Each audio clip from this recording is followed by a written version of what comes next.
Hello everyone. Before we start, make sure to like and subscribe to the channel and leave a comment with where you're from and what time you're watching. That way, YouTube will keep showing you stories just like this one. Now, let's begin.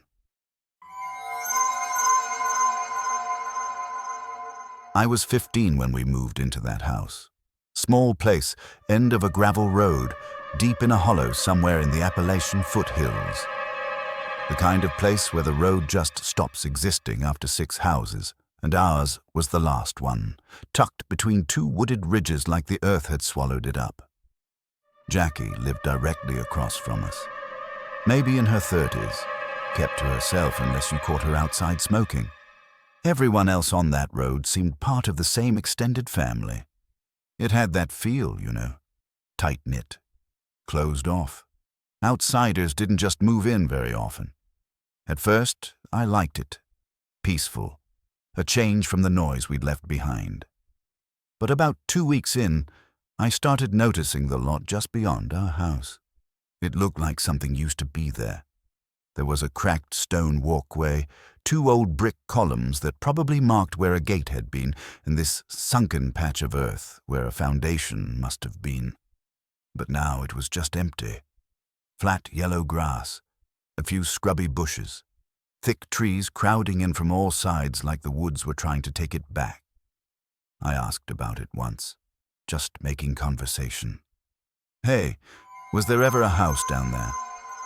But people gave vague answers, shrugs. Long time ago. Don't remember. Once, Jackie straight up ignored the question and started talking about something else like she hadn't even heard me. One evening, a little before sunset, I walked over there. It was only maybe 50 yards from our yard, but it felt separate. The air was heavier. The clearing was still in that weird way where you realize nothing is moving, not even bugs. There was a circle of flat stones in the center, arranged too evenly to be natural, covered in patches of moss and white lichen. I stepped across them without really thinking. My sneakers made a faint scuff on the stone. It didn't feel like anything happened, but the moment stuck with me, like I'd crossed into somewhere I wasn't supposed to be.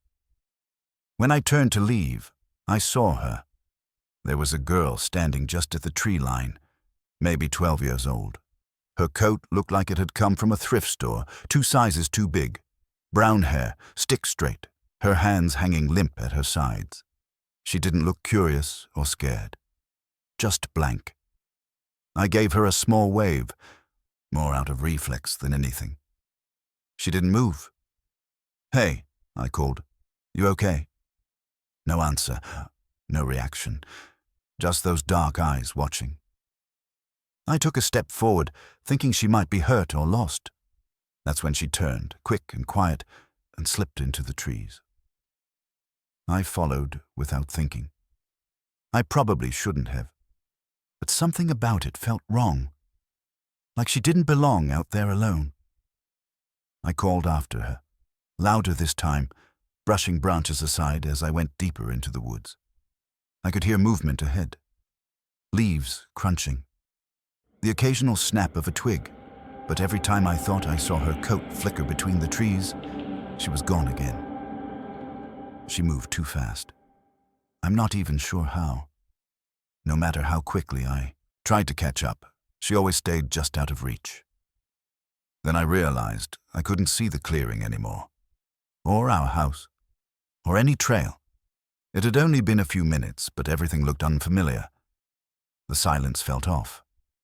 No birds, no rustling, just this hollow, weightless quiet. I turned in what I thought was the right direction, but my feet hit wet ground. I looked down. Mud and moss underfoot, water seeping into my shoes. It was like the terrain had shifted when I wasn't paying attention. Still, I kept walking. Glimpses of that coat to my right now, always just at the edge of my vision.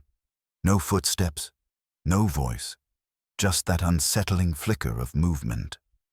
I don't know how long I wandered, but eventually I came out behind Jackie's house. My clothes were soaked like I'd walked through a stream.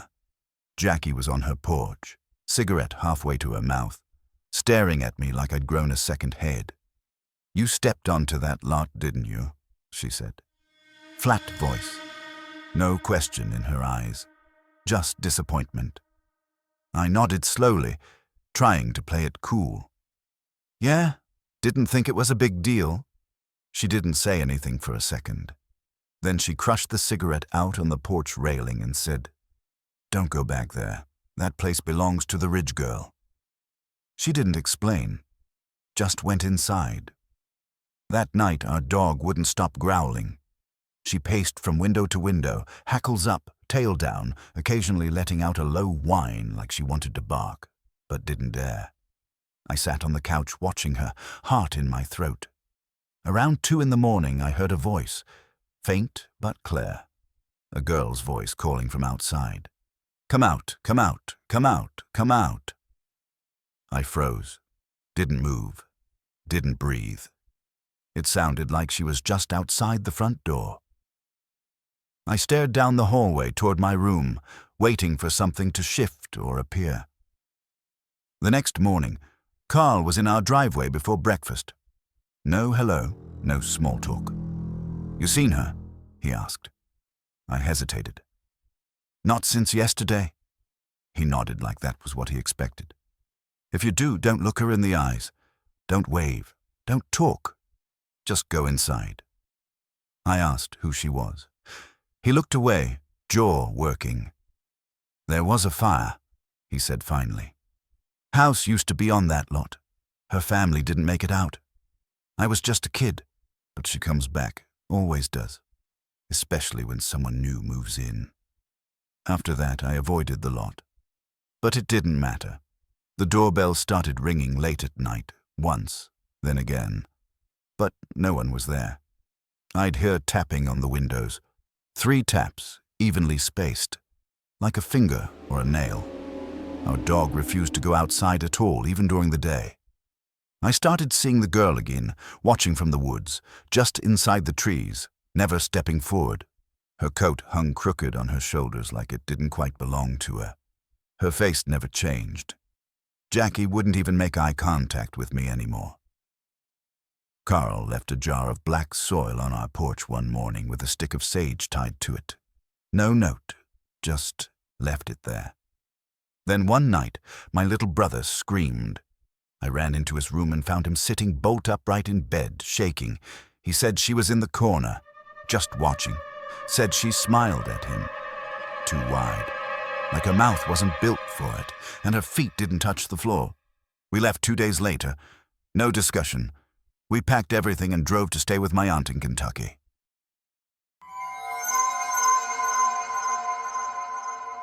Camille and I had just moved into this place tucked at the edge of a hollow in eastern Kentucky. We'd found the house by accident, really. The ridge only had 5 houses, spaced far enough apart that you didn't have to wave at anyone unless you wanted to. Most of the neighbors kept to themselves, and we were fine with that.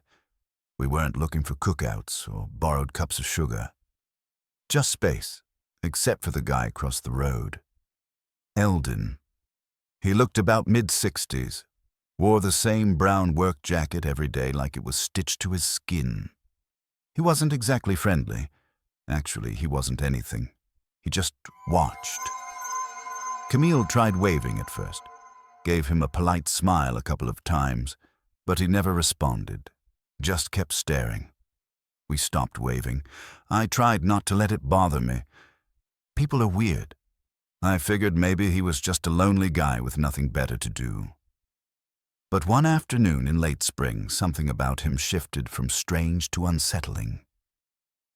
Camille had taken the car to town for groceries, so it was just me and our dog, Willow. We'd walked up the road like usual, and when we came back down the driveway, I saw Eldon again. Only this time, he wasn't on the porch. He was crouched behind a stack of firewood by the edge of his property, about 30 feet back. Just far enough that you wouldn't notice unless you were looking. He wasn't doing anything, just crouching there, one hand resting on the woodpile, the other at his side. His eyes were locked on me. No blinking, no shifting, just staring like a hunting dog waiting for a signal. I didn't wave, I didn't nod. I walked inside, and for the first time since we moved in, I locked the door. That night, I kept trying to explain it to myself. Maybe he was watching for deer. Maybe there had been something behind me that I didn't see. People do weird things out in the country, right? I told myself all of that. But none of it helped me sleep. The next morning, when I opened the back door to let Willow out, she refused to go. She growled low, real low, and just stood there stiff as a statue. Wouldn't take a single step outside. That's when I noticed the smell. It was faint at first, but it hit harder as I leaned out. Sitting dead center on the porch was a strip of raw meat. Not in a wrapper, no bag, just placed there, like a gift or bait. It wasn't just rotten. It smelled off in a way that's hard to describe, like iron and sour milk and something that didn't belong in the world anymore. I could feel it in the back of my throat. I ran back inside, grabbed a shovel, and flung the thing into the woods. Then I hosed the porch down and used half a bottle of bleach on the boards. Camille was still out running errands. I didn't tell her when she got home. I wasn't sure how. 2 days later, in the middle of the night, she woke me up. Said she heard something outside. At first, I brushed it off. Probably a raccoon or an owl. But then I heard it too. Footsteps. Heavy, slow, deliberate steps moving through the yard. I slipped out of bed and peeked through the window. And there he was. Eldon, standing perfectly still in our backyard. Not facing the house, facing the woods. It was like he was waiting for something to come out. Like he was guarding it, or summoning it. I flipped on the porch light. He didn't flinch. I pounded on the glass and shouted his name. Still nothing. I threw on a hoodie and my boots and stormed outside, yelling at him again. He turned slowly, so slowly, and looked at me like I was the one out of place, like I'd just interrupted a sacred ritual or something. Then, calm as anything, he said, "You shouldn't live here. They don't like it." I asked him what the hell he meant. Who didn't like it? He didn't answer, just turned and walked back across the road without looking back. The next morning, we called the sheriff. A guy named Darrell showed up about an hour later. He talked to Eldon first, then came over and gave us this dismissive little shrug. Said he saw coyotes. Maybe he got confused. Eldon's a little touched, but harmless. That didn't sit right. Nothing about it did. The following weekend, Camille left to visit her sister for a few days. I told her I'd hold down the fort. Figured I'd patch up the fence out back. Maybe clean out the garage. Saturday night, a little after midnight, I was in the kitchen when I heard clicking. It came from the back door, light, deliberate, like someone pressing down gently on the handle, testing it. I stood still for a minute, bat in hand, heart pounding. Then I flicked on the kitchen light and yanked open the door. Nothing. But on the step, arranged in a perfect little circle, were 5 fresh pieces of that same raw meat. Still warm, still stinking of something wrong. That was it for me. The next morning I called my brother Ray, told him enough to get him moving. He showed up that afternoon with a trail cam. We mounted it outside, aimed directly at the porch. That night, I didn't even try to sleep. Sat in the dark by the back door with a flashlight and waited. Just after 3 in the morning, I heard clicks again. I opened the door and swept the light across the porch. Nothing but meat, 5 pieces, fresh, still steaming. We checked the trail cam footage first thing in the morning. It wasn't Eldon. It was a kid. Barefoot. Filthy. Couldn't have been older than 10. His arms were way too long for his body, and his movements were stiff, unnatural, like every step hurt. His face. God, his face did make sense. Like someone had tried to draw a child from memory but forgot how mouths and eyes were supposed to work. He never blinked. Never looked away from the camera. He laid the meat down, one piece at a time, and then backed into the trees. Ray said nothing for a long while. Then he looked at me and said, "That's not a kid." I took the footage to Darryl. He watched it once and handed it back without saying a word. "You need to delete that," he finally said. "There's stories in these hills. Old ones. About families that disappeared, kids that wandered off and never came back. Things best left alone." He paused, then said it again, slower this time. "Move. Now." We didn't need to be told twice. 2 days later, we packed what we could into a rental and left everything else behind. Drove through the night. Didn't stop until we crossed the state line.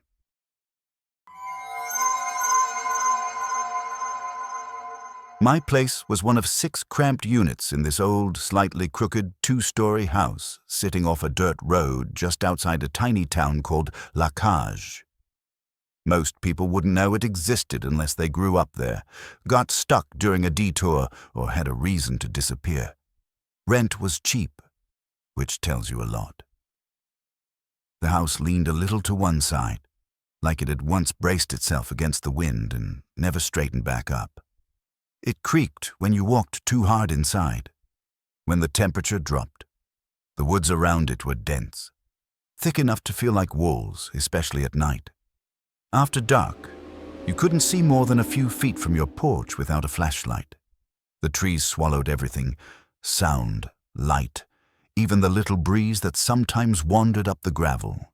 It was like the house had been dropped into a pocket that the rest of the world forgot. I'd moved in right after I dropped out of college. That's not a fun sentence to admit, but it's the truth.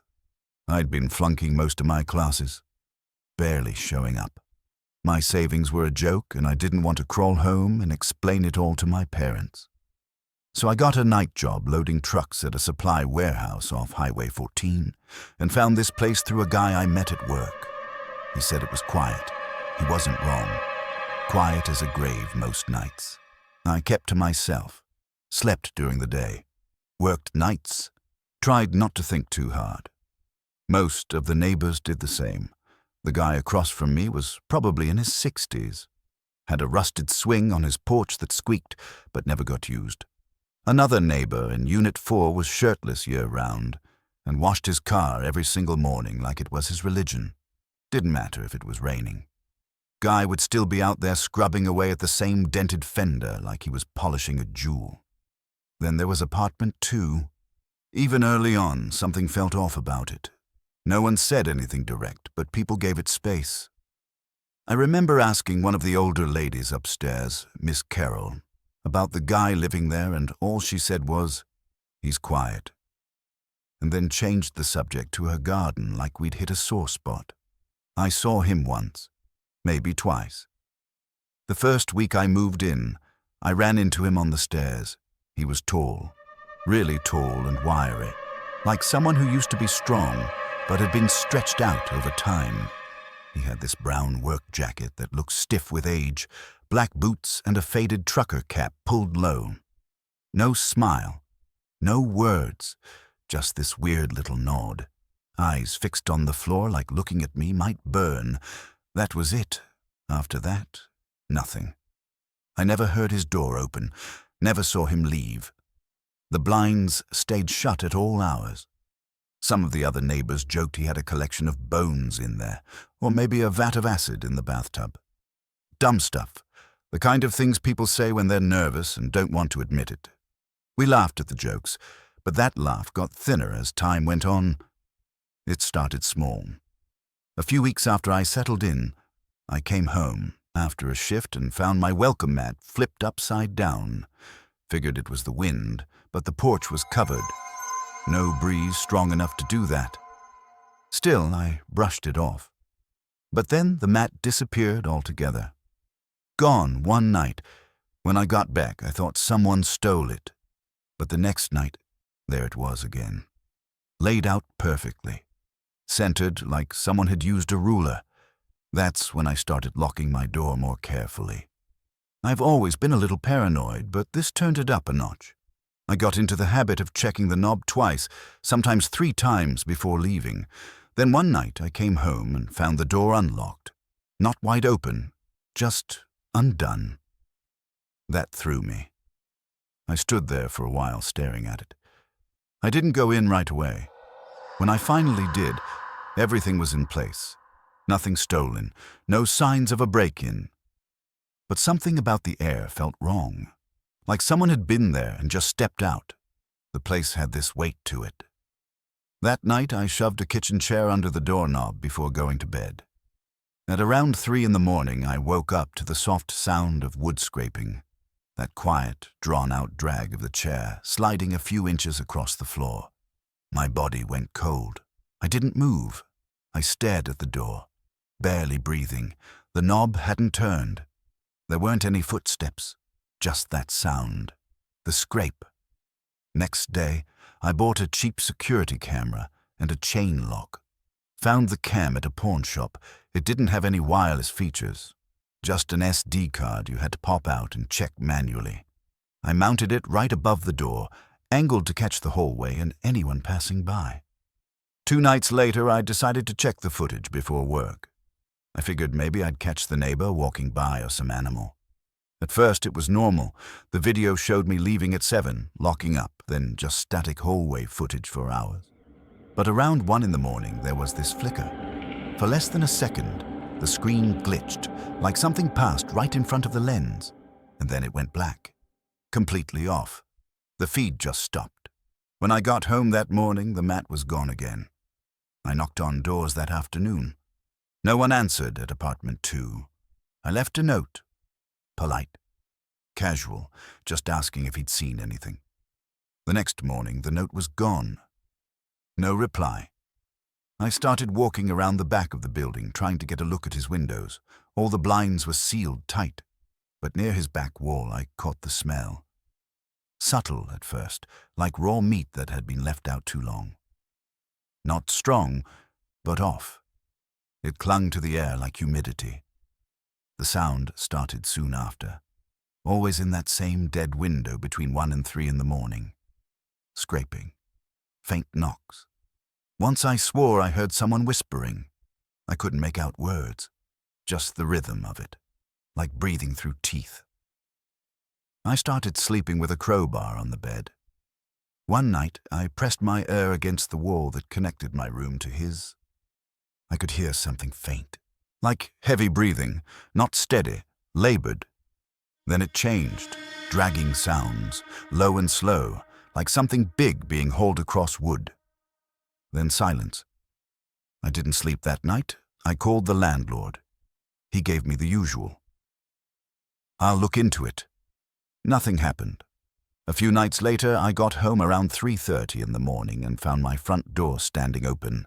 I froze, just stood there at the foot of the steps, staring into the apartment. Nothing looked disturbed, but the door was wide open, no signs of forced entry. I called the sheriff's department. A deputy showed up, walked around inside, asked the standard questions. He said unless something was taken or someone was actually found inside, they couldn't do much. Told me to call if it happened again. That night I drove out to my buddy Toby's place, crashed on his couch. I didn't even tell him everything, just said someone had been messing around near my unit. I couldn't even put the full story into words yet. I went back the next day to grab my stuff and move out for good. I didn't want to spend another night there. I pulled up, ready to load the car and bounce. But apartment 2's door was open, just wide open, like mine had been. The air hit me before I even stepped inside. It was thick, damp, stank of mold and something else. Something sour, organic, like spoiled meat and rust. I should have walked away. Should have just left. But I couldn't. I stepped inside. The apartment was completely empty. No furniture, no dishes. The fridge was unplugged and moldy. Cabinets wide open. The floors were stained and bare. In one of the back rooms, I found these wide, deep scratch marks arcing across the wood, like something heavy had been dragged in circles, over and over. In the closet, I found meat hooks, clean, but clearly old, heavy-duty ones. Bolted into the ceiling beam above them, the ceiling was stained with what looked like water damage, but the shape of it looked like a hand, a huge hand, with the fingers stretched wide. I didn't check the rest of the place. I turned around, walked straight back to my apartment, locked the door, grabbed what I could carry, and drove off. I didn't even look back at the building. I never went back to La Cage. I left everything else behind. Now I live in a crowded little apartment above a deli in a noisy part of town.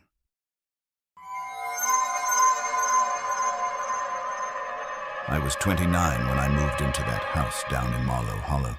It was a plain little place, tucked in the elbow of an old service road just outside Harlan, Kentucky. Rent was low enough that I didn't ask too many questions. After a breakup that left me with barely a bed to sleep on and a switch to remote night shifts doing data entry, I didn't have the luxury to be picky. My closest neighbors were scattered along the ridge above me. Maybe 4 or 5 houses total. All old trailers and cinder block homes that looked like they'd been patched together over decades. People kept to themselves mostly. A nod here, a lifted hand there, but no conversations beyond that. No one introduced themselves. I figured they liked it that way.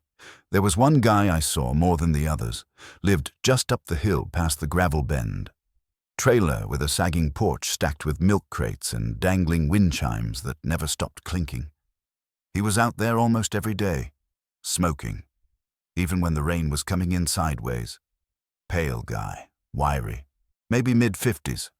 Always had the same camo jacket on, summer or winter. That was Lonnie Caps. He never said anything. We just did the little neighbor nod, the kind where you pretend you're not looking but acknowledge each other anyway. Miss Carla lived across the road from me, a retired nurse with 3 loud dogs and a collection of those pink flamingo yard ornaments that somehow looked menacing at dusk. She told me once, while we were both taking trash to the curb, "You keep an eye on Lonnie. That man's got more than squirrels buried in that yard, I guarantee it." Then she chuckled, like she was joking. Except I wasn't sure she was. Because Lonnie had 6 satellite dishes out in his yard. 6. None of them pointed in the same direction. Some didn't even seem hooked to anything. One had wires that just went into the ground, like he'd buried them on purpose. I figured it was weird, but hey, rural people do odd things. I was trying not to be the judgmental outsider, but around early November, things started happening that I couldn't just explain away. It started small. One morning, I went out to take the trash to the curb and found the can about 20 feet into the woods behind the house. Not knocked over, dragged. The bag inside had this perfect vertical slit, like it had been opened with scissors. Everything inside was laid out in a neat little pattern. Food wrapper, chicken bones, the heel of a loaf of bread, and right on top of it all, one of my socks. Folded. I stood there for a while just staring at it, trying to convince myself it was a raccoon with OCD or something. But deep down, I knew that didn't make any sense. So that night, I stayed up past my shift. Turned off the kitchen light and watched the backyard through the window. Around 3 in the morning, I saw movement by the trees. It was Lonnie, just strolling past the edge of the property, hands in his pockets. No flashlight, no phone light, no reason to be there. He didn't look at the house, just moved real slow, like he was taking inventory. The next day, I walked up the hill and asked Carla if she'd ever seen him do anything off. She didn't answer right away, just wiped her hands on her apron and said he built a crawl space under his trailer back in the 80s, after some accident. People used to talk about it, she said. What kind of accident? I asked. She shook her head. Wrong kind of blood, she muttered. And that was all she'd say. A few days later, I came home from getting groceries and noticed something on my front step. A Polaroid, just lying there, face up. It was a picture of me, inside my house, In the kitchen, I was sitting at the table, halfway through a bite of cereal, laughing at something on my laptop. I was in my sleep shirt. The angle was weird. High, like from the ceiling corner. There's no high shelf in my kitchen, nothing up there that a camera could be mounted on. I walked inside and just stood in the kitchen for 20 minutes trying to figure it out. There was no place it could have come from. That night, I sat in the living room with a hammer in my lap and the porch light off. I kept telling myself I'd hear something if anyone came close. I must have dozed off at some point because I woke up to this faint clicking sound. I looked toward the window. There was a red dot dancing across the curtain. One of those old-school laser-pointer dots. It flicked left and right. Slow, then quick. I jumped up and yanked the curtain open. Nobody. The woods just stood there. Dead silent. I called the sheriff's office the next morning. The deputy who came out looked like he was on autopilot, took a few notes, looked around, made a couple of sounds. When I showed him the photo, he got quiet. Lonnie's been mentioned in a few reports, he said, but nothing they could act on. Told me to get some trail cams, maybe catch something on video. So I did. Set one up on the porch, the other facing the tree line out back. 2 nights later, I checked the footage. The front cam had a still image from around 2:12 in the morning. Grainy, low light, but clear enough. Lonnie was standing at my front door, just standing there, not knocking, not moving, just facing the camera, eyes wide, mouth slightly open, like he was stuck in some loop. And in his right hand was the other camera. He had gone into the woods, found it, pulled it down, and walked up to deliver it to the other one. I didn't wait to find out what came next. I packed a bag, locked the house, and drove to Pineville to crash with a coworker. I told him just enough to explain why I was shaking. Next morning, I went back with the intention of getting everything else I owned. That's when I saw the ladder. It was propped up beneath my bedroom window, the one I always kept locked. Except this time, the lock had been unscrewed, not broken, carefully removed. Inside, everything looked normal at first, but my bed, the covers had been pulled back and then smoothed over, like someone had made the bed after using it. One pillow was slightly indented, the other damp, not soaked, just not dry. I called the sheriff again. They didn't waste time this time. 2 cruisers went up to Lonnie's place. He was gone. No furniture, no signs of a quick exit, no trash. It was like the trailer had never been lived in. Just those satellite dishes. Still there, and a mess of cords trailing into the floor. The crawl space he'd supposedly built had been sealed over with new plywood. They got a warrant, pulled it open. Underneath was a dirt floor room, barely 5 feet tall, cold and windowless. No bed, no lights, nothing but the walls, and one wall had been carved into. A full drawing of my kitchen, down to every last detail. The sink, the drying rack, even the chipped mug I kept next to the coffee pot. It was all there. And in the middle of that carved kitchen was a face. Mine. Scratched into the concrete, again and again, until the dust formed a little pile beneath it. I moved out that day. Didn't even pack everything. Just took what fit in the trunk and left the rest. They never found Lonnie. No truck, no prints, no forwarding address. Miss Carla swears she saw him a year later near a rest stop in Guard County. Said he was buying matches and a sandwich. But no one else ever saw him again. I live in a different state now.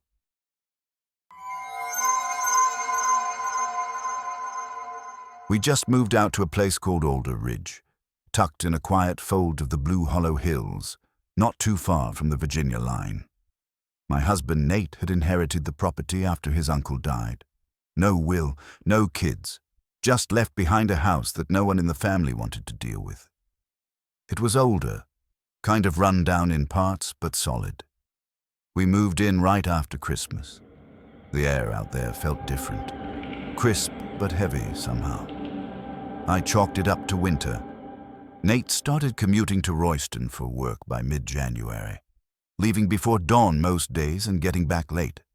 I was still home, trying to get the house in order, unpacking, patching up little things, figuring out where the draft came from in the hall closet. It was the kind of slow, quiet work I usually liked. The first few weeks were uneventful. The ridge was peaceful, only the occasional crunch of tires on gravel to break the silence. I remember thinking, this might actually be good for us. Then I started noticing small things, little subtle things that didn't add up. The first was the car.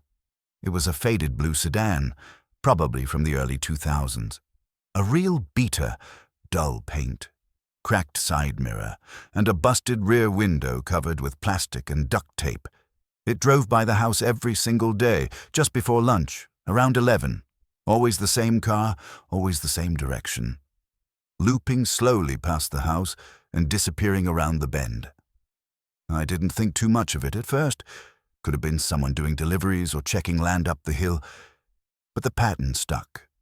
Monday, Tuesday, Wednesday, every day, like clockwork.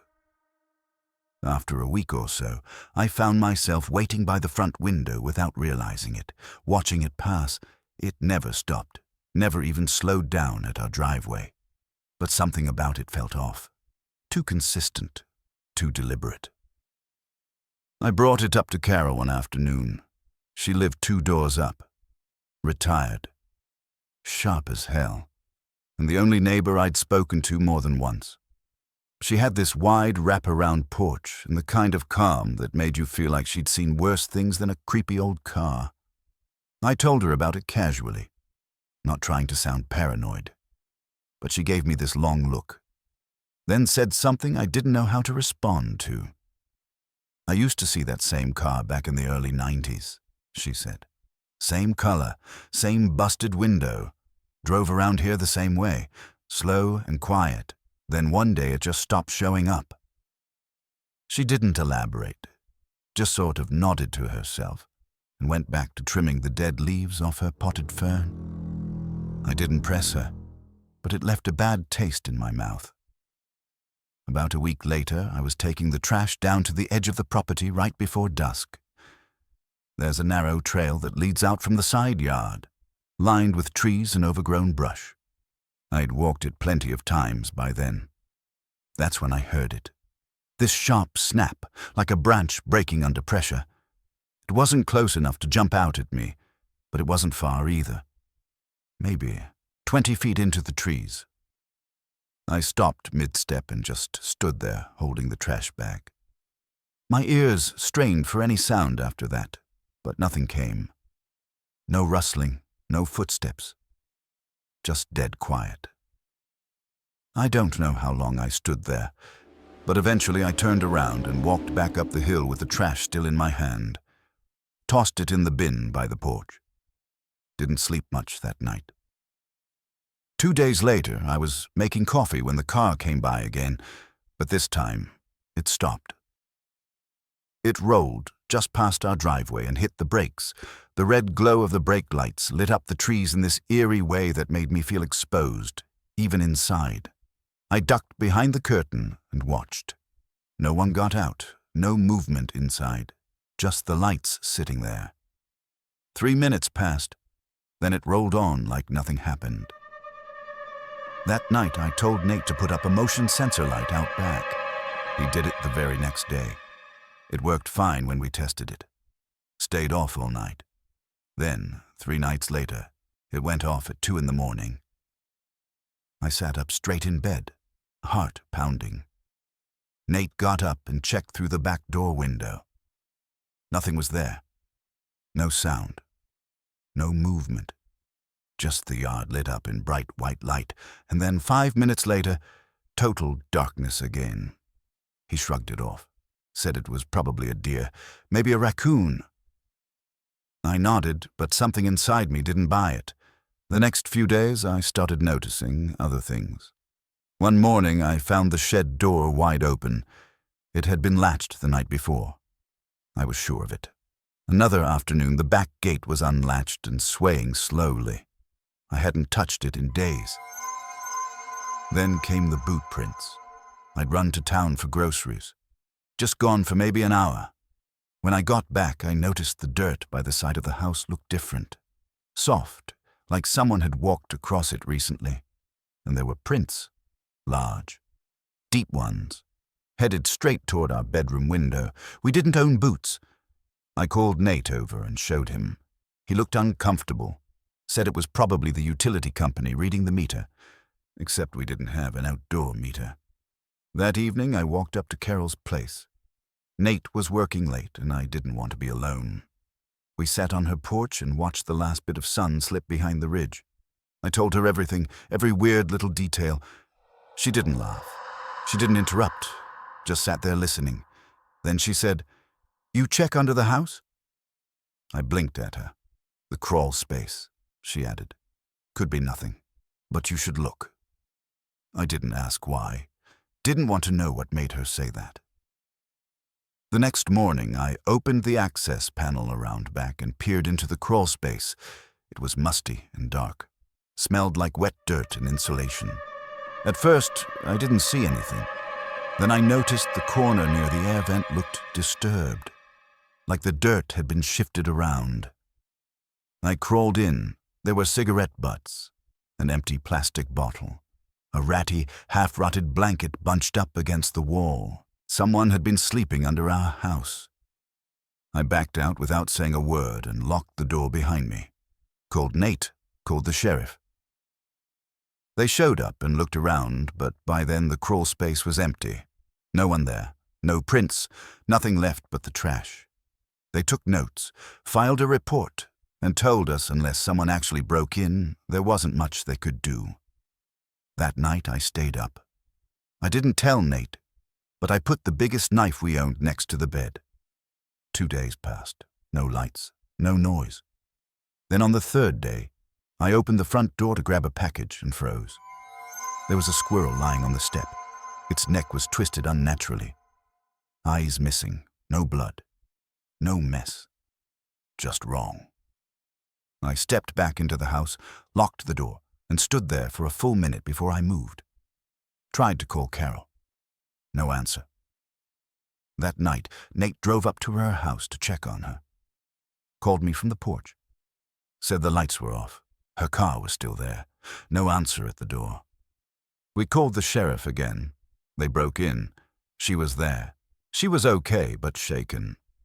Said someone had been knocking on her windows all night. Not banging, just gentle taps. Over and over. She thought it was kids playing some weird prank. She didn't speak much after that. Wouldn't say who she thought it was. We offered to let her stay at our place for a few nights. She refused. That night, I didn't sleep. At exactly 1:42 in the morning, the motion light flipped on again. I went to the window and peeked through the blinds. There was someone standing at the edge of the woods, far enough that I couldn't see their face, close enough that I knew they were watching. They didn't move, didn't step closer, just stood there. I watched them for over an hour. The light shut off. 5 minutes later, it came back on, and they were gone.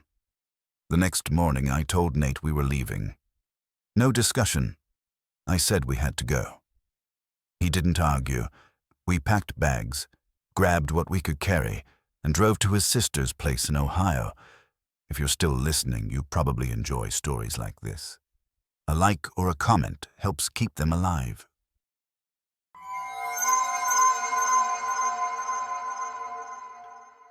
Our place sat at the dead end of a gravel road, tucked away in a quiet neighborhood just outside a small town called Miller's Run, Kentucky.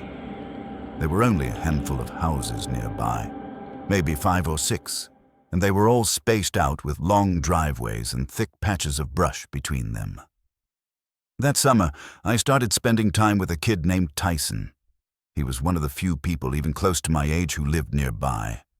He was kind of quiet, wiry kid, always wearing the same sun-bleached baseball cap and cut-off jeans, even when it was chilly in the mornings.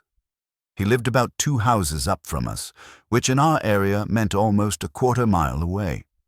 His house, or trailer really, sat lopsided on a bit of clearing, surrounded by rusting metal and stuff that looked like it hadn't moved since before I was born. I think it had belonged to his grandparents at some point. His granddad had passed away years before, and his mom didn't say much to anybody. I saw her maybe twice that whole summer, and both times she was walking from the car to the front door without looking around. Tyson was different. Not in an obvious way. He didn't do anything super weird. Just little stuff. Like he always knew exactly what time it was without checking. Or how he'd stop talking all of a sudden mid-sentence, like he was listening to something only he could hear. I guess at that age you don't really overthink it. You just want someone to hang out with. He talked a lot about the woods behind his place. Said there were trails no one else used anymore. Called them paths to old things. I thought it was just him trying to be dramatic, but the way he said it stuck with me. He told me about stuff he'd found out there, bits of plastic dolls nailed into tree bark, bird bones laid out in spirals. Even showed me a picture once. This worn-out sneaker half sunk into moss with a sock still inside it. Looked like it had been there forever. I told him he was making it up, but I kept going back anyway. Then one day, he said, I found something. Not too far, just past the dry creek bed. We took the trail behind his place and walked maybe 10, 12 minutes into the woods. It was quiet. Tyson barely said a word the whole time. He kept glancing back like he thought someone might be behind us, which made me feel like I should be doing the same. I didn't ask what we were going to see. Just followed him. When we got there, it was this small clearing. Dead grass. Brittle sticks. Right in the middle was this old collapsed camping tent. Brown, torn, half covered in leaves. You could tell it had been there a long time. The zipper was broken, and when we pulled the flap back, there was trash inside. Not just any trash. Stuff that looked like it had belonged to a kid. Torn up t-shirts, some wrappers, a pair of underwear that looked chewed at the edges, and a short metal pipe with red electrical tape wrapped tightly around one end. I didn't know what I was looking at exactly, but something about it made my stomach clench. I think someone lived here, Tyson said, still staring down. You didn't touch any of this, right? He shook his head. We walked back slower than we came. Neither of us said much. I think we both felt like we'd seen something we weren't supposed to. I didn't tell my parents. Not that night. I don't know why, really. Maybe I didn't want to get in trouble. Or maybe I didn't want them to think I was making it up. That night, Tyson messaged me through this old bootleg chat program we both used. It wasn't anything official. Just some local network a neighbor's cousin had set up years ago, and only a few of us still used it. You didn't need a password. Just pick a name and log in. It was slow and glitchy, but it worked. He messaged, "You still up?" I replied, "Yeah." Then he wrote, "Someone messaged me on here. Someone I don't know." I figured he was trying to creep me out, but then he pasted the message he got. "Do you know the kid in the green shirt?" I just sat there staring at it. I'd been wearing a green shirt all day. Hadn't posted anything, hadn't left the neighborhood. I told him to get off the computer. Unplug it. Shut it down. He said he would. The next morning I came downstairs and saw my dad standing in the backyard with the gate wide open. It hadn't been busted or anything, just unlatched, swung all the way open like someone had walked right in and out. Nothing was missing that we could tell. Our neighbor's dog had gone missing that night. Gone without a sound. They put up signs and walked the woods for days. Never found him. I asked Tyson if he was messing with me, if this was some dumb prank. He looked at me like I was crazy, said he unplugged his whole setup the second we stopped chatting and hadn't gone near it since. Then things started escalating. First, my bike disappeared from the porch. I figured maybe I forgot to lock it up. 2 days later, I found it across the road, leaned carefully against a telephone pole, like someone had been polite about returning it. Then a photo of me vanished from the fridge. Just this one of me in elementary school with my arms crossed, grinning like an idiot. A few days later, it turned up in our mailbox. No envelope. Just the picture. Someone had burned the corners. That's when I finally told my mom. Everything. The tent, the messages, the stuff showing up where it shouldn't. She went pale, told me I wasn't allowed near Tyson's place anymore. No arguing, no, but he's my friend. That was it, but none of that stopped it. A few nights later, me and my mum both woke up to this metal dragging sound out on the porch, like something heavy scraping against the boards. We peeked through the blinds and there was someone just standing there. Hood up, hands down, holding something long. Didn't knock, didn't say anything, just stood there. Like he was waiting for something. My mom called the sheriff, whispering into the phone. By the time they got there, the guy was gone. No footprints, no signs of a car, just a crowbar left on the step. Duct tape wrapped around the handle. No fingerprints. We got cameras installed 2 days later. I didn't see Tyson for almost 2 weeks after that. Then one afternoon he showed up at our front door. Barefoot, shaking, with scrapes all over his arms and face. He looked like he'd run through a forest blindfolded. He said someone had broken into their trailer the night before. His mom had gone to visit her sister, left him home alone for the weekend. He was used to it. Said everything had been locked up like always, but around midnight he heard the back door creak. Thought it was wind, until he heard breathing in the hallway. Close, steady. He didn't wait to find out who it was. Climbed out his bedroom window and sprinted through the woods barefoot, straight to our place. My mom called the cops again. They found the trailer's back door pried open. Tyson's room had been completely trashed. Clothes everywhere. Mattress flipped. Even his pillowcases were missing. They never found anyone. That chat program. One day it just stopped working. Wouldn't open. The shortcut disappeared. The files were just gone. Every time I tried to launch it, my whole computer locked up. Tyson said the same happened to his. It's been over 20 years. My mom still lives in that same house. I visit now with my wife and kids. We don't talk about that summer much.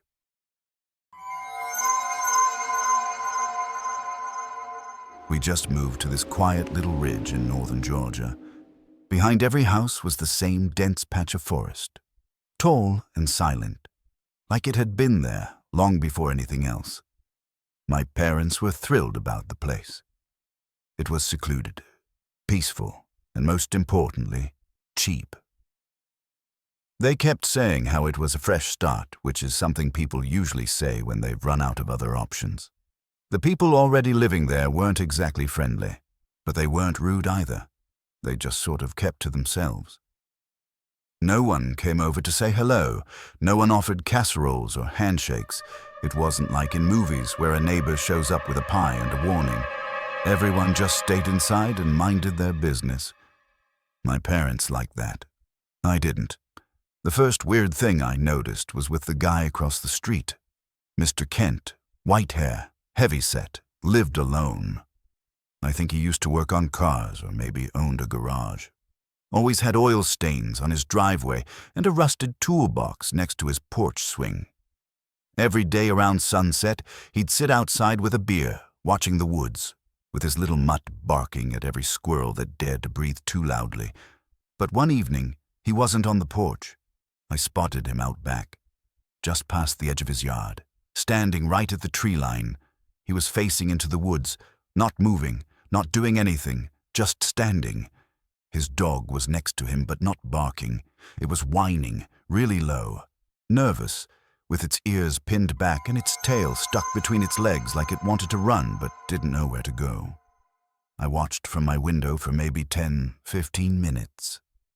Mr. Kent didn't move once. Then, Just as the sun dipped behind the hill, he turned around and walked back to the house like it was nothing. I mentioned it to my mom later that night. She barely looked up from the sink and said, "He's probably watching for deer."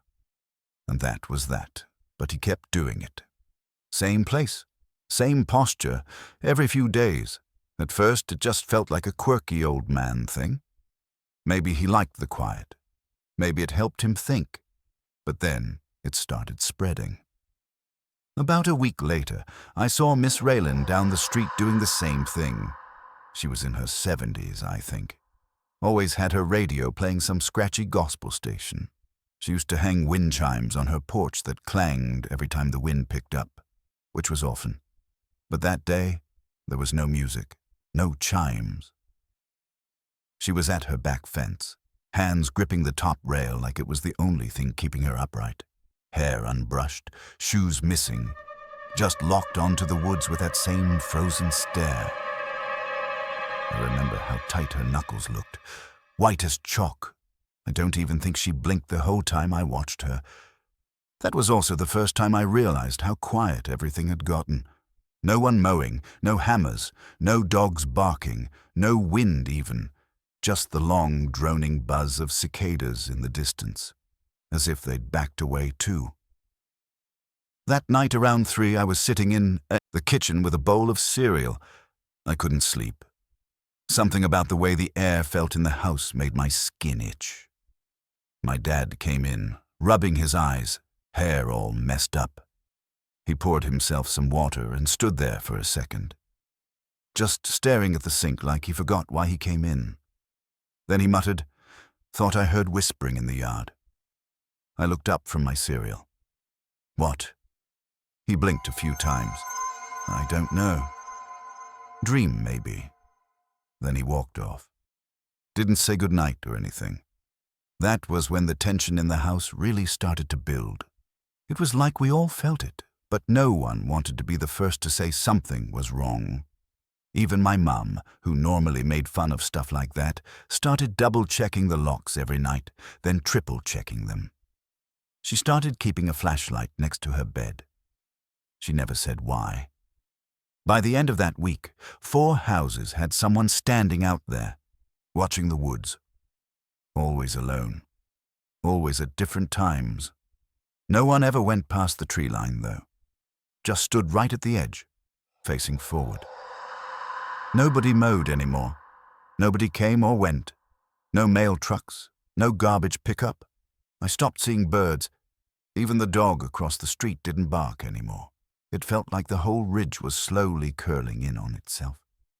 One night, I was woken up by this weird sound. Footsteps. Not casual footsteps either. These were slow, heavy, even. They made the boards of the porch groan just a little. Just enough to make your stomach drop. It sounded like someone walking in a perfect circle right outside my bedroom window. I didn't move, I didn't breathe.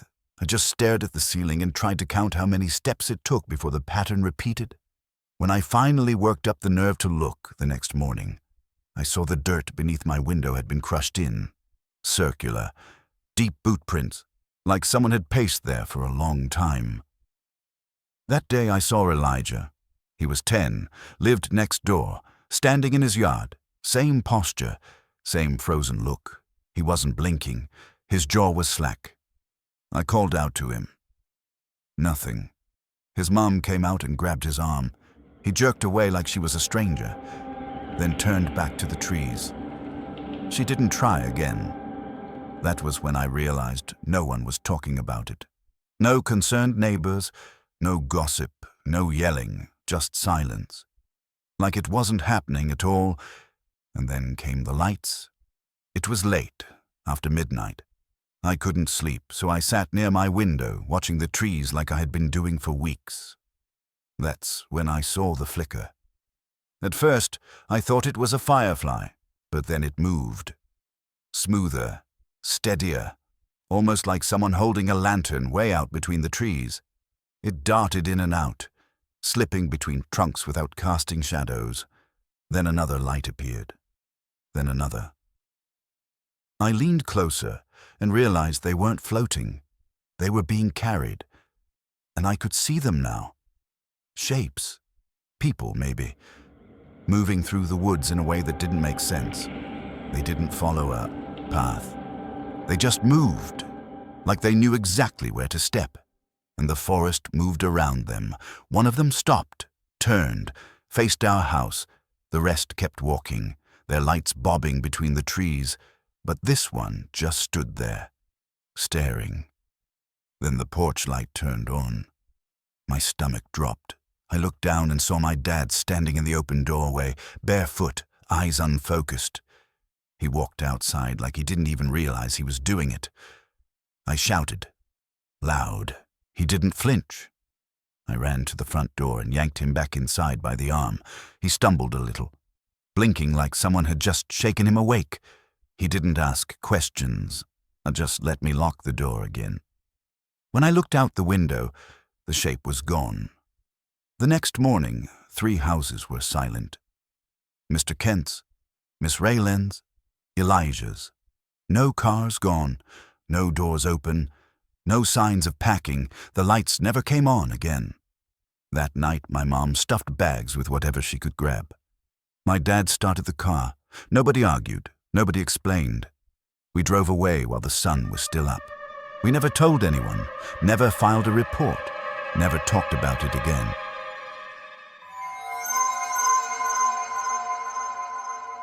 The apartment was cheap.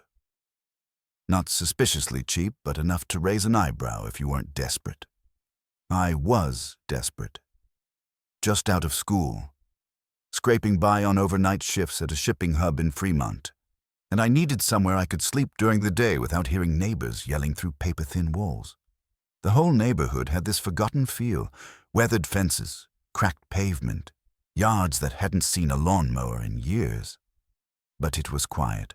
What really sold me was the backyard, or more accurately, the forest. The property line just sort of faded into the trees. No fence, no warning. Just thick woods that stretched out behind the house like they'd always been there. The downstairs unit was rented by a guy named Warren. I got his name from the lease agreement. He was somewhere in his 60s, maybe older. The kind of older man who gave off a quiet intensity, like he'd seen things and didn't feel like talking about them. We shared a mailbox and a porch, but in the 6 months I lived there, I think we exchanged words twice. Just stiff little nods and half-muttered mornings. My schedule didn't help. Working third shift meant I came home when most people were still in bed. I'd roll in around 4 in the morning, stumble up the stairs, microwave something sad, and crash. Most nights, the entire street looked abandoned by 9. No porch lights, no sounds. Just me in the dark. One night, about 2 weeks into living there, I pulled into the driveway and saw Warren sitting outside. No porch light, just him in a faded plastic lawn chair, arms resting on his thighs, staring across the road at the woods. I slowed down, gave a little wave out of habit. He didn't move, not even a blink, just kept staring straight ahead, like I wasn't there. Next night, same thing. Same chair, same position, same blank stare. No cigarette, no phone, no book, just watching. I remember pausing in the car, hand on the door handle, thinking maybe he's sleepwalking or something. But then he shifted slightly. So he was awake, alert, just focused on something I couldn't see. By the 3rd night, I was getting uneasy. It wasn't just the repetition, it was how exact it all was. Same clothes, same angle of his head, same way he didn't acknowledge me. The 4th night, I finally spoke up. "You all right, Warren?" He didn't say anything, didn't even look at me. Just stood up slow and stiff, turned around, and walked back inside without a word. It was weird, but not alarming. Not yet. I figured maybe he had a sleep disorder or some kind of mental fog. People get eccentric when they live alone long enough. But it stayed with me. A couple days later, I was dead asleep. Maybe noon.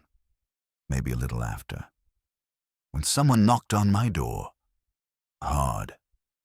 I jolted awake, heart kicking like I'd overslept for a final exam. I threw on a hoodie and opened the door, expecting a package. It was a woman I'd never seen before. She looked about mid-50s, wiry gray hair pulled back in a ponytail, county fair t-shirt tucked into high-waisted jeans. In one hand, she held a cheap grocery bag. In the other, she was shading her eyes from the sun like I was blinding her. "You seen Warren lately?" she asked. I rubbed the sleep from my eyes and told her about the porch thing, how he'd been out there for a few nights staring into the trees, but hadn't seen him since. She didn't seem surprised, just gave this tiny, weary nod. "I'm his cousin. I check in on him now and then. He gets these spells, doesn't always recognize what's real. Shouldn't be by himself too long." I asked if he was okay. She didn't answer right away, just handed me the grocery bag like it was a normal thing to do and said, "If anything strange happens tonight, don't go downstairs. Just call me." Then she gave me her number, written in thick black ink on the back of a dusty flyer for a missing cat, and turned around before I could ask anything else. Inside the bag, a can of beans, a bottle of aspirin, a package of adult diapers. I stared at it on my kitchen table for a long time, just kind of processing, not sure if it was a warning or a request. Something about it made my scalp prickle, like I'd been handed a list of supplies for someone preparing for something bad. That night I came home and stared at Warren's door. No light, no chair, just empty. I tried not to think too hard about it. Ate something, showered, and flopped into bed. At some point I must have fallen asleep. Then around 2 a.m. I heard it. Footsteps, but not the clean sound of someone walking. This was slower, dragging, like someone scraping their heels across the ceiling in a slow, deliberate circle. I lay there frozen. I knew that layout like the back of my hand. There wasn't another floor above me. My unit was the top. I sat up, heart hammering in my chest. The sound was still going. One foot, then the other. Scrape, scrape, scrape. I tried to write it off as pipes or maybe something outside, but it was too distinct, too heavy.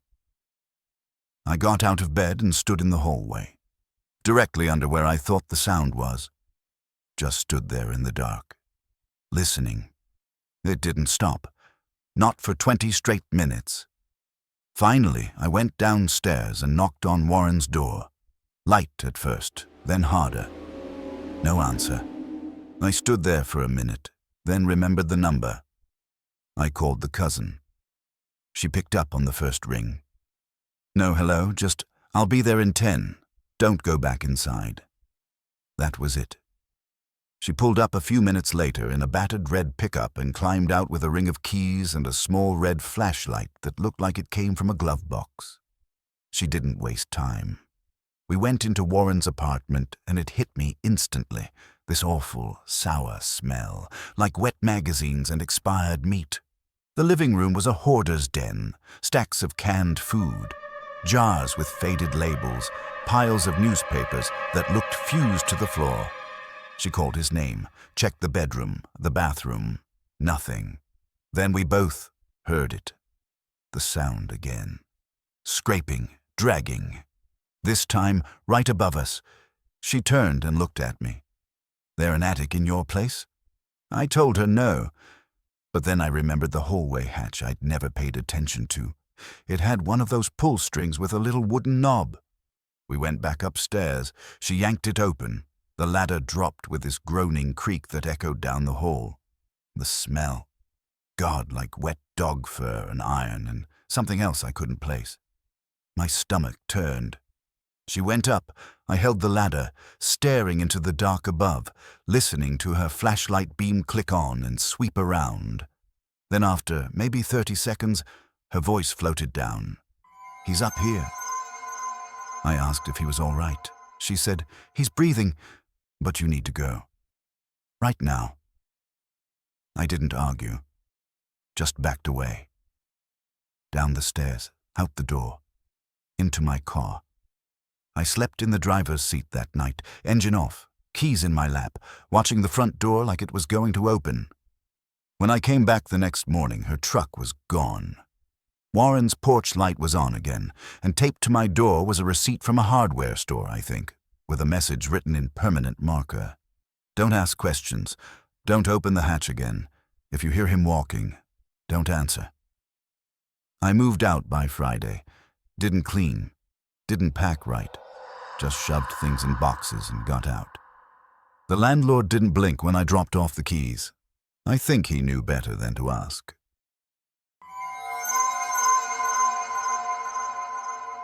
I'd been living alone for about a year in a little place on the edge of Alder Ridge, a winding strip of road in southern West Virginia where most people knew each other by name and waved even if they didn't.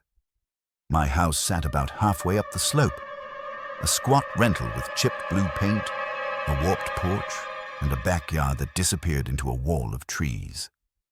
I'd just pulled into my gravel driveway after a late shift at the diner. The brakes in my car squealed a little when I parked. Had been doing that for a week, but I kept forgetting to take it in. I stepped out, stretching, about ready to collapse for the night when I spotted Mrs. Dillard standing on her porch across the road. She raised her arm, motioned me over. Her porch light cast a yellowish cone across the boxes at her feet. She called out something about rain coming and needing help moving them. I hesitated, just for a second. I was sweaty, sore, and starving. But then shrugged and walked over. Mrs. Dillard was probably in her early 60s, lived alone since her husband passed a few years ago. She was one of those women who stayed busy, always gardening, painting furniture, or reorganizing things she probably already organized last month. The boxes weren't heavy, just awkward. She said they were full of old photo albums and books she didn't trust the damp air to leave alone. We stacked them inside by the door. Easy enough. Just as I was about to leave, she offered me pie and coffee. Normally, I'd pass and go crash on the couch with whatever leftovers I had in the fridge. But I could smell the cinnamon the second she opened the screen door. It was homemade. She always baked from scratch. And I figured a few minutes wouldn't kill me. Her kitchen was cozy, little lace curtains on the window, a table that wobbled slightly when you leaned on it. She poured the coffee and cut a generous slice of apple pie while telling me about someone she'd seen near her backyard. Twice, she said. Same spot, both nights. Just inside the tree line. At first, she thought it was her eyes playing tricks, or maybe someone passing through with a flashlight. But the second time, there was no light, just a shape. Tall, still, and watching. I tried to reassure her. Said it was probably just a hunter or someone cutting across the ridge. We got hikers every now and then who ignored the private property signs. But she shook her head slowly and said, "No, he wasn't walking. Wasn't even fidgeting, just standing there, too still." It was the way she said it. Calm, firm, no exaggeration, no dramatics, like she'd already gone through the fear and was sitting in the part after it. That stuck with me. Back at my place, I fed Charlie, my dog, and flipped on the TV to wind down. Kept glancing toward the back window, though. My yard was fenced, but the woods behind it were thick and dark. You couldn't see more than a few feet into them at night. Charlie didn't make a sound. That alone was weird. He barked at everything. The neighbor's cat, squirrels, the UPS truck 2 streets over. But that night, he curled up by the door and stayed there. Ears perked, but silent. Around midnight, I thought I heard footsteps. Not loud, but the unmistakable sound of someone shifting their weight on loose gravel. I muted the TV and sat still, listening. Nothing. I went to bed telling myself it was just a raccoon or maybe a deer. Still, I locked the bedroom window for the first time in weeks. Next morning, I stepped outside to take Charlie for his usual loop around the property. That's when I saw the prints. muddy and clear, leading from the road around the side of the house and stopping directly beneath my bedroom window. They were deep, clean edges, not old, and definitely not from a kid. I stared at them for a solid minute before I even moved. Then I walked straight across the street and knocked on Mrs. Dillard's door. She opened it halfway, already dressed like she'd been up for hours. When I told her about the prints, she just nodded, like she'd expected it. Said she'd heard tapping at her back door around 2 a.m, soft, deliberate knocks.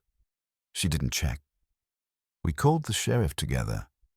The deputy came by late that afternoon. Young guy, maybe early 30s. Polite but distracted. He walked around, made a few notes, told us he'd do a few extra patrols for the week, and gave us the usual speech about keeping doors locked. It didn't feel like enough. That night, I didn't go to bed. I dragged a chair to the front window, turned off every light, and waited. The only sound was the ticking wall clock and Charlie occasionally shifting on the rug. It was close to 1 when I noticed something out by the tree line across the road. A faint flicker, like a dying flashlight, not moving fast, just weaving slightly between the trunks. I leaned closer, squinting. The light vanished, then reappeared. Closer, and that's when my motion light snapped on. A man was standing just beyond my fence. Tall, wearing a hood, hands at his sides. I couldn't see his face. But he was looking straight at the house. Still. Too still. Then, like someone hit a switch, he turned and slipped into the trees. I didn't think. I just grabbed the flashlight and bolted outside. The night was quiet. Damp. The trees were still swaying a little from earlier wind, but the silence was thick. I swung the light back and forth, calling out once. But there was no answer. No sound at all beyond the light patter of rain starting again. I turned back, uneasy. That's when I saw it. Tucked between 2 slats of the porch railing was a folded piece of duct tape, gray, worn, and pinched around itself. Caught on one edge was a piece of red thread, just a few inches. Frayed, like it had been pulled off something. My stomach turned, and I couldn't explain why. Next morning, I got up early and walked across the street. Mrs. Dillard's back door was open, not busted, just left ajar, like someone stepped out and forgot to close it. The kitchen light was still on. Coffee sat on the table. Steamless but fresh. Her purse was right there on the counter. Her keys were in the bowl, her car still in the drive. But she was gone. I ran next door to the Martins' place and used their phone to call the sheriff again. The search started before noon. They brought dogs, drones, the whole thing. They found a trail of deep footprints in the mud leading away from her backyard, same size as the ones I'd seen by my window. The prints stopped halfway up the ridge. That night I didn't go back home. I stayed at a friend's house in Beckley, almost an hour away. I needed space. Even Charlie seemed off. He paced constantly, sniffed the corners of every room, and slept facing the door. 2 days later, I went back to grab a few things. It was late afternoon.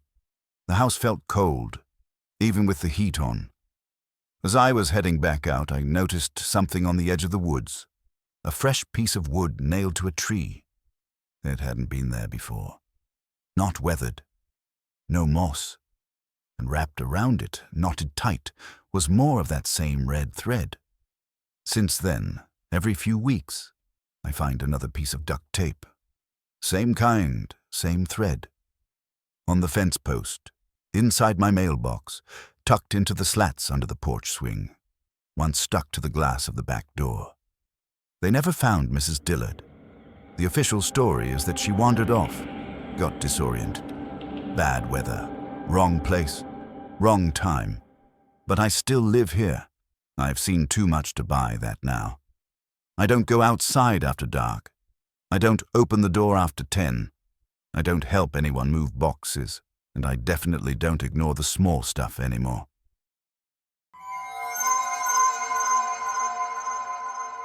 I was 31 when all this started. The road my mom lives on, Pine Hollow Lane, barely shows up on any map. I'd just moved back in for a while to help Mom out after her hip surgery. The plan was to stay a few months, maybe longer if she needed it. I work remote doing IT stuff, so it was manageable. Quiet, peaceful even. I hadn't realized how much I missed being away from the city. But about 2 weeks in, I started picking up on this tension. It started with the house across the road, a sagging old thing, red brick, roofline all bowed in, ivy choking half the front. I'd only seen the guy who lived there once, heavy-set, middle-aged, tall. He was just standing out on his porch. Dead still, staring straight across at our house. I gave him a small wave, the polite kind you give out here. He didn't wave back, didn't flinch, just turned around and walked inside. Next day, I casually asked Mom who he was. She hesitated. Just a beat too long, and said he keeps to himself. That was all. So I dropped it. Figured it was just one of those small-town things. You know, everyone's got that neighbor. But then I started noticing something weird about his porch light. It would turn on in the middle of the night. Not flicker. Just click on, like clockwork, always at exactly 2:33 in the morning. I checked more than once. It was always the same.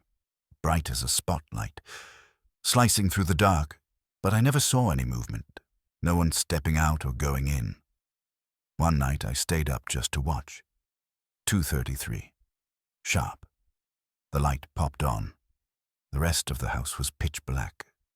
I waited 15 minutes. Nothing. I finally went to bed. But when I glanced out the window one last time, the light was off. A week later, I found a cat dead in our gravel driveway. No collar. Not mangy like a stray, actually looked well fed.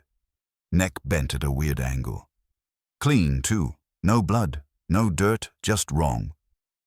I buried it behind the old shed without telling Mom. Didn't want to freak her out. Then a few days later, Sunday morning, I remember I was home alone. She was at church, and I was trying to get some work done when I heard this tapping. Not on the door, on the back window. It was soft, measured, like someone gently tapping with a single knuckle. The curtain was already cracked open, so I peeked. Nothing. Yard was empty. I walked around the house. Nothing again. Not even a footprint in the mud from the rain the night before. Thought maybe it was a branch or squirrel. But the taps had been so evenly spaced. 2 knocks, a pause, then 2 more. Like it wanted me to notice. That night I locked up everything. Closed the blinds. Pulled the curtains. Double-checked the back door. I even turned off all the lights. Like maybe that would help me sleep. Didn't work. At 2:33 on the dot, I snapped awake. My mouth was dry like cotton, heart thudding. I had that feeling, like someone had just been there. You know what I mean? That weird pressure in the room when you wake up, from a deep sleep and something feels off. I looked around. Everything seemed normal. Then I went to the front window. His porch light was on, and he was standing in it, not moving, just facing my house. I stared until my eyes started to sting, blinked hard, rubbed them. Still there. But then gone. Just gone. The light was still on, but he wasn't there anymore. I didn't sleep the rest of the night. The next morning I told Mom everything. Her face went pale.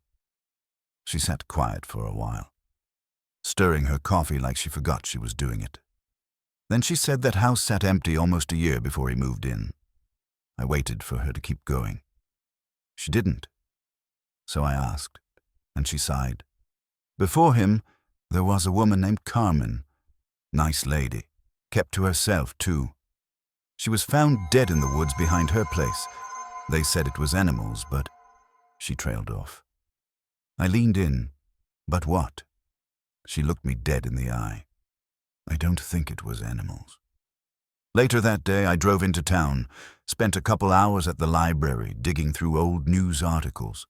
Sure enough, Carmen's body had been found about 20 feet into the tree line. The official story said bear attack. But a few of the older forum posts I found told a different version. One guy claimed there weren't even drag marks. Said her body looked like it had been placed there gently, that it didn't add up. The part that really got me. Someone mentioned she'd been seen talking to a man from the ridge shortly before she died. No one knew his name, just that he was always outside at night. So that night I stayed up again. 2:33. Porch light on. But this time he wasn't on the porch. He was halfway across the road, standing dead center, facing my house. I didn't move, didn't breathe. He stood there for about a minute, then turned and walked back to his place. Never turned the light off. Next morning, I'd had enough. Walked over and knocked on his door. Nothing. Tried the knob. Locked. Went around back. No open windows. No sound. Nothing. But the strangest thing, no footprints. Not on the steps.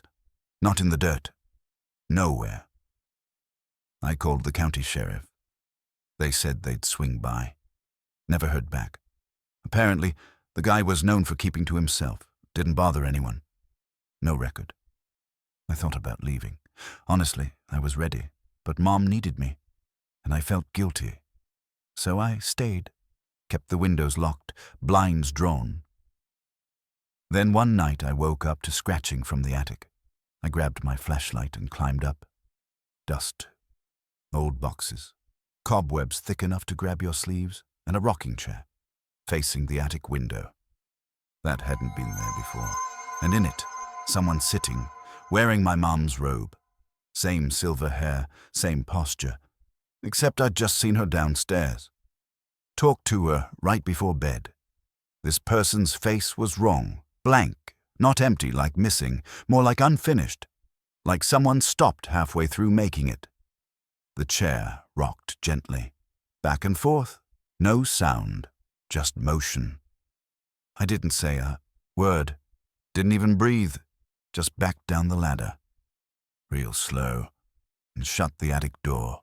That night I slept in my car, parked at the far end of Pine Hollow Lane. Doors locked, keys in my hand. 2 days later I left. Thanks for listening, if you made it through the darkness. Well, some say it ended that night, but I still wake up screaming. And if these stories got under your skin, show them some love. It really helps keep them alive.